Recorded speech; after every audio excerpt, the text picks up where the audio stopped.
ಏರಿ ಮೇಲಿಯಲ್ಲಿ ಕುಣಿದು ವಾಪರಗೆ ಮುಗಿದು ಶಾಸ್ತನ ನೆನೆಯುತ್ತಾ ಗುರುಸ್ವಾಮಿ ಸಂಘವು ಶರಣು ಕೂಗುತ್ತಾ ಸ್ವಾಮಿ ಮೇಳವು ಬೇರೂರು ಮಾರ್ಗದಲ್ಲಿ ಸಾಗಿದೆ ನಮ್ಮ ಯಾತ್ರೆಯು.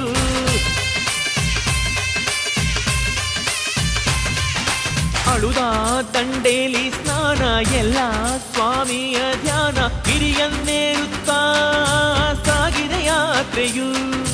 ಕರಿಮಲೆ ನೋಡಲು ತುಂಬಿದ ಕಣ್ಣುಗಳು ಕಲ್ಲು ಮುಳ್ಳಾದಿಯಲ್ಲಿ ಅಯ್ಯಪ್ಪ ಜೊತೆಗಿರುವ ಕರಿಮಲೆಯನ್ನೇರಲು ಅಯ್ಯಪ್ಪ ಕರ ಹಿಡಿವ ಕರಿಮಲೆಯನ್ನೇರಲು ಅಯ್ಯಪ್ಪ ಕರ ಹಿಡಿವ ಸಾಗಿದೆ ಯಾತ್ರೆಯು